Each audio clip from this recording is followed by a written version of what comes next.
ان کے پاس حکم نامہ جاری کیا کہ سب سے پہلے حسین بن علی، عبداللہ ابن زبیر اور عبداللہ ابن عمر سے ہماری بیعت ہو۔ تو ولید نے، گورنر نے امام حسین کے پاس آدمی بھیجا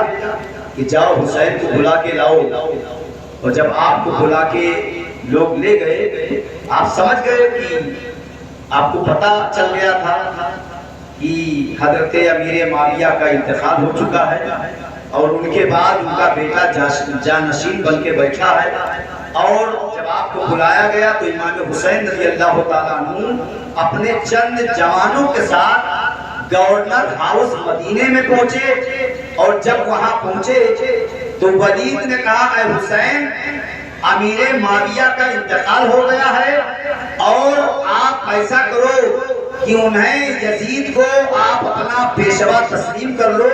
تو حضرت امام حسین رضی اللہ تعالیٰ عنہ نے فرمایا یہ نہیں ہو سکتا کہ آپ مجھے تنہا بلا کر یزید کے ہاتھ پر بیعت کروائیں، آپ پورے مدینے میں اعلان کیجئے، اسی میں ہم کو بھی کہیے، لہٰذا میں تو اس طریقے سے بیعت یزید کی نہیں کروں گا۔ حضرت امام حسین واپس ہونے لگے تو وہاں ایک شخص مروان بیٹھا ہوا تھا، اس نے ولید سے کہا کہ اے ولید، حسین کو آپ جانے دے رہے ہو، حسین کو قابو کرو، حسین کو کنٹرول کرو، اگر حسین یہاں سے نکل گئے تو پھر حسین یہ قابو میں نہیں آئیں گے، لہذا اگر حسین یزید کی بیعت کرتے ہیں تو ٹھیک ہے ان کو چھوڑ دیا جائے، اور اگر یزید کی بیعت نہیں کرتے ہیں تو فوراً حسین کو یہی گورنر ہاؤس میں قتل کر دیا جائے۔ تو ولید کہنے لگا کہ اے مروان، تم ہمیں ایسا مشورہ دیتے ہو کہ میں حسین کو قتل کر کے دنیا اور آخرت کو برباد کر لوں؟ سنو، ولید کا یہ منشا ہے کہ اگر جو ہے یزید ہم کو پوری دنیا کی دولت دے دے، پوری دنیا کی، اور کہے حسین کے جو ہے خون سے اپنے تلوار کو آپ جو ہے رنگین کر دو، تو میں خدا کی قسم اپنی تلوار سے حسین کے خون سے رنگین نہیں کروں، یہ نہیں ہو سکتا۔ حضرت امام حسین رضی اللہ تعالیٰ دیکھ رہے ہیں آپ یہ اللہ والوں سے کیسی دشمنی کی جاتی ہے۔ حضرت امام حسین رضی اللہ تعالیٰ کتنے بڑے اللہ والے، کتنے بڑے اللہ والے، نبی کے نواسے ہیں، اور ان کو بھی مدینے میں ستایا جاتا ہے۔ جی، مدینہ شریف میں ان کو پریشر ڈالا جا رہا ہے، یزید کی بیعت کرو، یزید کی بیعت کرو۔ حضرت امام حسین بیعت کا انکار کرتے ہیں، اور آپ کے سامنے ایک بہت بڑا مسئلہ ہے کہ اگر یزید کے ہاتھ میں ہاتھ دے دوں گا تو پوری امت تباہ و برباد ہو جائے گی، رسول اللہ کی شریعت تحت نحس ہو جائے گی، اور آپ نے سوچا کہ ہم یہاں بریک لگائیں گے، یہاں جو ہے یزید کی مخالفت کریں گے کہ ایسے آدمی کو مسلمانوں کا پیشوا نہیں ہونا چاہیے۔ حضرت امام حسین نے بائیکاٹ کر دیا، اور اسی وجہ سے یزید آپ کا دشمن ہو گیا۔ پھر آپ جو ہے اپنے گھر آئے، صبح پھر جو ہے آدمی بھیجا گیا کہ آپ کو چلیے، گورنر بلا رہے ہیں، لیکن حضرت امام حسین نے فرمایا آپ جائیے کہ دیکھا جائے گا۔ پھر آپ نے اپنے تمام اہل و عیال کو اکٹھا فرمایا، اور اکٹھا فرما کر مدینہ شریف سے کوچ کرنے کا پلان کر دیا کہ یہاں رہنا ہمارا صحیح نہیں ہے، ہم کو یہاں سے نکلنا پڑے گا۔ تو آپ اپنے اہل و عیال کو ساتھ لیا اور نانا جان کے بارگاہ میں تشریف لائے، سلام عرض کیا۔ وہ مدینہ کہ میرے نبی صلی اللہ علیہ وسلم ارشاد فرماتے ہیں کہ نبی وہیں انتقال کرتا ہے جہاں دنیا میں سب سے بہتر جگہ ہوتی ہے۔ مدینہ شریف دنیا کا سب سے بہترین جگہ ہے، اور آج اس بہترین اور پاک زمین کو سرکار امام حسین چھوڑ رہے ہیں۔ لوگوں نے مدینے میں حسین کا جینا دوبھر کر دیا ہے، کوئی شوق سے نہیں جا رہے ہیں۔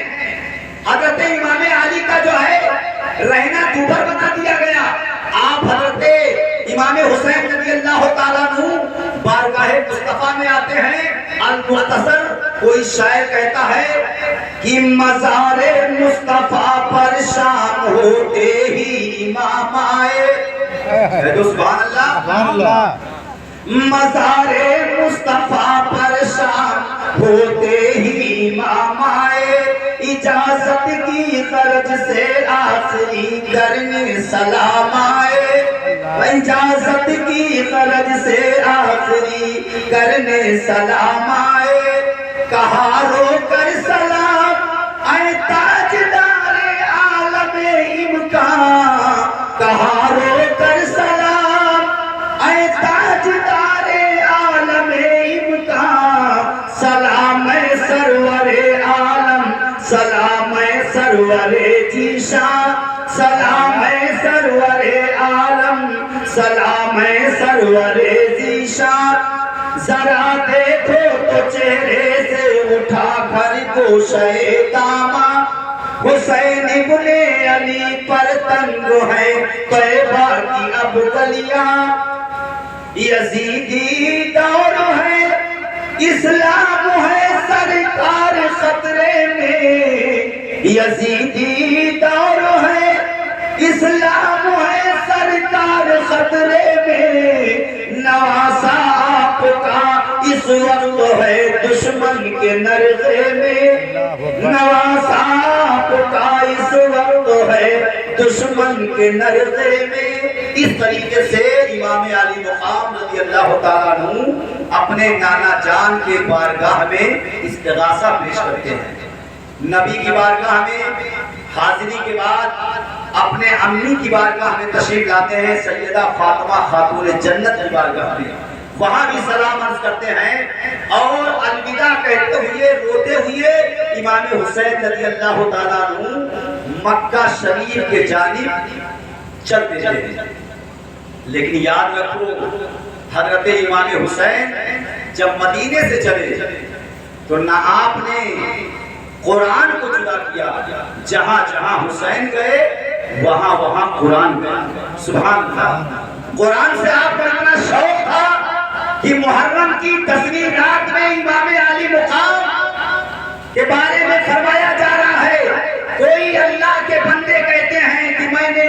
10ویں محرم کی رات جب میں نے حسین کے خیمہ میں چھان کے دیکھا تو میں نے یہ دیکھا کہ بڑی سوچ کے ساتھ حسین تلاوت قرآن کر رہے ہیں لہذا ہے مسلمانوں میرے آقا امام حسین رضی اللہ تعالیٰ عنہ نے قرآن کو اپنے سے جدا نہیں کیا مدینے سے چلے تو قرآن لے کے چلے مکے پہنچے تو قرآن لے کے پہنچے اور مکہ سے چلے اور کربلا آئے تو قرآن بھی آپ کے ساتھ تھا اور آپ تلاوت قرآن کا وظیفہ رکھتے تھے یہ تھا حضرت امام حسین رضی اللہ تعالیٰ عنہ کا جو ہے عمل کہ آپ جہاں گئے روزہ نماز تلاوت قرآن کے پابند سبحان اللہ درود پاک پڑھیں اللہم صلی علی سیدنا مولانا محمد